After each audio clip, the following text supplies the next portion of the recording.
Trading মার্কেটের মধ্যে over trading বা বেশি ট্রেড না নিলে প্রফিট হয় না, এই কথাটা আসলে টোটালি ভুল।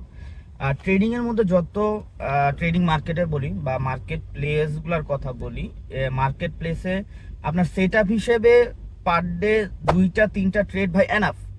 আপনার প্রফিট করার জন্য যে একের অধিক ট্রেড বা আপনার পার ডে 5টা-6টা ট্রেড নিতে হবে, এই লজিকের কোনো মূল্য নাই। কারণ কি, ফরেক্স মার্কেটের মধ্যে আপনি যখন ট্রেড নেন, আপনাদের টার্গেট থাকে ইনভেস্টমেন্টের যেন আপনার দ্বিগুণ বা তিনগুণ উঠে আসে।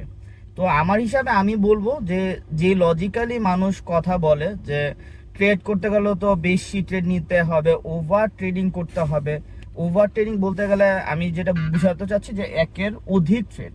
তো একের অধিক ট্রেড বা আপনার প্রতিদিন 8টা-10টা ট্রেড নেওয়ার দরকার এমন কিছু না। আপনার ট্রেডিং সেট আপ হিসেবে থেকে যদি আপনি পার ডে একটা একটা করে ট্রেডও পান, তো সেক্ষেত্রে আপনার ট্রেডিংয়ের যে মানে প্রফিটের যে ধারণা বা প্রফিট যে টার্গেট থাকে সেটা ইজিলি আপনার হয়। তো আমি আমার ট্রেডিং সেট আপের মধ্যে আমি পার ডে 3টা ট্রেড পাই ভাই। এতে আমার ধরেন 3টা ট্রেডের মধ্যে যদি 2টা ট্রেডও আমার প্রফিটে যায়, আমি ধরলাম না 1:3 করে ধরলাম, তো আমি আমার ইনভেস্টমেন্টের আমার যদি 2টা ট্রেড প্রফিটে যায়, আমি 6 গুণ প্রফিট পাইতেছি। আর এখানে আমার যদি মাইনাসও হয়, তো আমার মাইনাসও হইলে 1 গুণ প্রফিটে যাচ্ছে, তার মানে কি, সরি 1 গুণ লসে যাচ্ছে, তো আমার 5 গুণ আমি প্রফিটে থাকছি।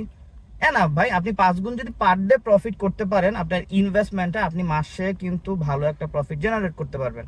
আপনি 10 দিনও যদি প্রফিটটা কন্টিনিউ করতে পারেন, আপনার ইনভেস্টমেন্টের কত পার্সেন্ট আপনি পাচ্ছেন এটা আপনি নিজে ক্যালকুলেশন করতে পারবেন। তো ট্রেডিং করার জন্য ওভার ট্রেডিং দরকার নাই, এইটা প্রয়োজনও নাই। জাস্ট আপনার প্রফিট উইনিং রেশিও, তারপর আপনার রিস্ক টু রেশিও, এইগুলো ঠিক থাকলেই মার্কেটে প্রফিট করে ধরে রাখা একেবারে সোজা।